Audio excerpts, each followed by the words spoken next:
So today I'm going to be bringing you a headphone review. And of course, you all know my headphone reviews are focused on gaming. Now the headphone we're going to be talking about today is another offering from Sivga. If any of you have watched my video a few months ago about the Sivga headphones, I forget the name of them, but wow, it's an absolute gorgeous. It was like a piece of art. You wanted to display it rather than use it, you know what I mean? And again, the offering we have from Sivga today fixes a lot of the issues I had with that previous headphone there. And again, it's still a gorgeous piece of art. And as you can see, we're talking about the new Sivga Oriole headphone. Inside your box, you're gonna get your headphones, you'll get your detachable cables, 3.5, and you do have the left and right attachment, you have your adapter, and then you get a little Sivga bag. Now taking a look at the headphone, as you see, we have that wood grain option again. Now it comes in a black option, which, as I stated before, it's not really black, it's more like a dark wood, brownish, and then black accents.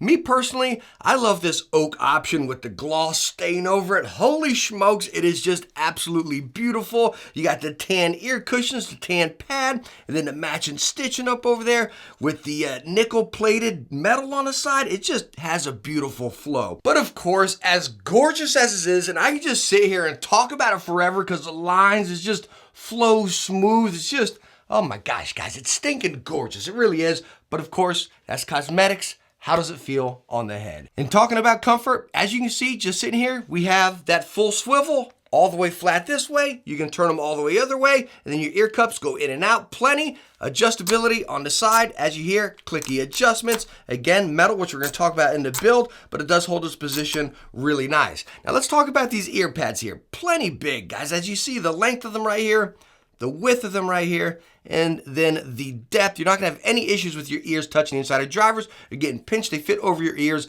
very nice. Now the ear pads are also very plush. Just take a look at them going right there. Super plush. You don't really feel them pinching or putting any pressure on your head. Medium clamping force here, by the way. Now, as you're seeing, the ear pads are fully pleather. Outside, top, inside. So yes, your ears will get slightly sweaty in these guys. Ear pads are also easily interchangeable. They just pop right off. Now, as far as fitting some other ones on, I tried putting some Wicked cushions on, and I doubt the camera can pick this up, but the little groove in there is quite shallow, as you can see on the ear pad here. So again, if you put something else on there, you might have a little bit of baggy excess fabric out there, and your ear pad might be loose. So again, you're gonna have to find something that fits a little bit tighter on these guys if you wanna look at a replacement. As far as the headband, very nice and plush up here as well. Not an excessive amount of plushness, but it is enough. It's really light. The pleather on it's very light fabric. So again, it just goes up there and sits on your head. Now, when we go ahead and slap them on the scale, of course, without our wire, we are getting 302 grams. And with it coming in at that weight right there, which isn't heavy, it's not extremely lightweight, but again, you have this awesome, stylish, solid build right here. I don't get worried about it whatsoever, guys. Like, I just twist it up and I don't get worried. Again, you got all those moving parts. You got that swivel both directions. So it's going to take away a lot of that extra tension wherever you're putting it on. And I do that because, again, putting your headphone on over and over, you want to see where that tension is going to be. Now, again, you can replace this bracket there. If you got any issues, it's going in the metal up there. So I really don't think you're going to have any issues because this thing is incredibly solid. I can even extend it out and I don't get worried about it. And the combination of that, from the comfort, the build and everything, the weight, when you take this pair of headphones and slap it on your head, it is so stinking cozy, guys. It's like, again, when I talked about the clamping force, I put it right below the line of medium, so it's definitely a little bit lighter, but whenever I shake my head around, which I don't think you're gonna be headbanging with these on or anything like that, they don't fall off. They're comfortable with glasses, not getting any pressure points on it or anything. Again, the comfort, guys, right here is hands down stinking cozy, and that's what they fixed on these compared to the old Sivgas. The old Sivgas did not have that swivel. That was my main complaint. Now you have it, and now it is absolutely stinking cozy. All right, so let's go and talk about sound on the new Sivga Orioles here. And the weird thing is I had the opposite experience that I had with the previous Sivgas, which is really weird because the specs are pretty much the exact same. 50mm drivers, frequency range, 20,000, 32 ohms of impedance right there. The exact same as the other ones. But I had a complete different experience with these, which we're going to dive into. Okay, stick with me. Anyways, this headphone can plug in 3.5, right? Which you can use across any platform, Xbox, PS5, whatever. I tested across all of them with a multiple array of games. When I'm on PC, I plug it into an iFi Zen amp. DAC stack right there, just so you kind of got an idea of what I'm doing. So I'm playing a lot of the Call of Duty. I finally beat Uncharted, right? I finally beat Uncharted right there, so we got a little bit of that.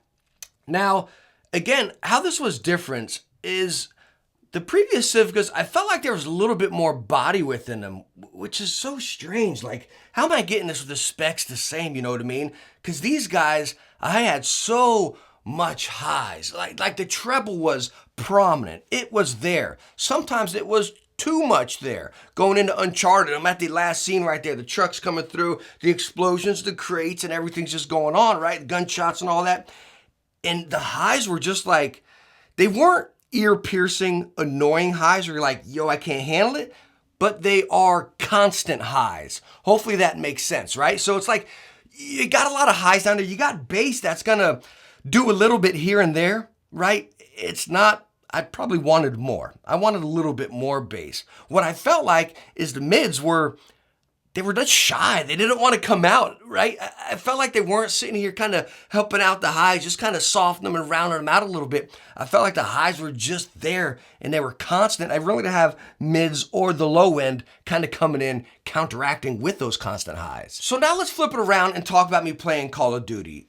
I'm playing the mess out of this new Call of Duty, absolutely loving it. I really do, from the sounds of weapons, the sound of footsteps and everything.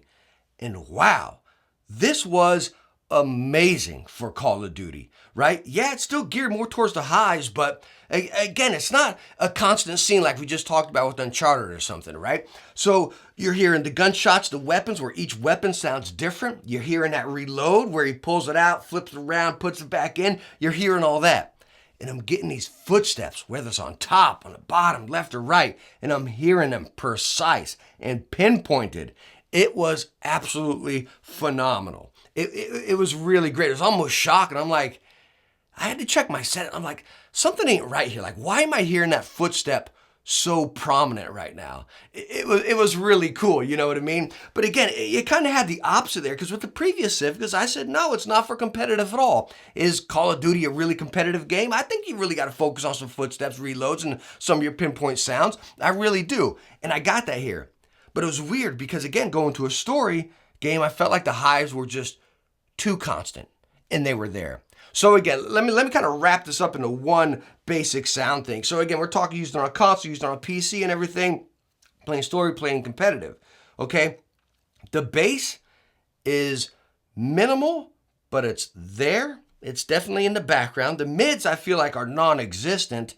And then the treble is definitely prominent. It's not ear-piercing, screechy trebles. It's just constant treble. Like those highs are constantly the priority and the main focus on this pair of headphones there. So I would say this is great for first-person shooters, but not so great for story games. So I don't know if my ears have just changed. Maybe it's because I shaved my beard. I'm hearing a little bit different. I'm not too sure. Let me know if you used both of them down in the comments and if this is just me or if you're experiencing the same thing here. Now the Sivga Orioles are gonna come in at $200. The previous Sivgas that we covered were $150. So is this a worthy upgrade, or would I recommend these over those? Hands down, all day long, yes, I would. The comfort blows the previous ones away. The other ones weren't like deal breaking, but these are just, they are fantastic. Again, the sound, first-person shooters, guys. Don't buy these for a dedicated story game. I really wouldn't recommend that. Maybe for like video watch and stuff like that, or again, something where you're gonna really be focused on those highs. That's what I'd recommend. Is me playing Call of Duty. That's why I'm giving a full recommendation right here. At $200, I love what you're getting. The style, the build, the comfort. Again, the sound for my current situation is fantastic. Now, when you're getting in this $200 price range, I think the one competitor I'd put up against it would probably be the Meze 109 Neos, if I'm thinking 99 Neos? 99 Neos, not the 109s. Those are the expensive ones we just covered, right? Now, when you go over to those, which I absolutely love, you're getting a different sound, right? You're gonna get more of that story-based, kind of a fuller sound. Absolutely love those Meze 99 Neos right there, you know? And again, it's at $200. So again, kind of compare. Those are two great ones to compare to. If you want something more story-driven, take a look at those 99 Neos. If you want something more first-person shooter-driven, I would definitely take a serious look at these. So anyways, thank you so much for stopping by and watching my review on the new Sivga headphones. What an absolute beaut right here. Let me know what you think about them down in the comments. And again, thank you so much for stopping by. Hope I helped you out and hope you enjoyed it. If you did, hit that thumbs up. Don't forget to subscribe, and I hope to catch you in the next one. Bye now.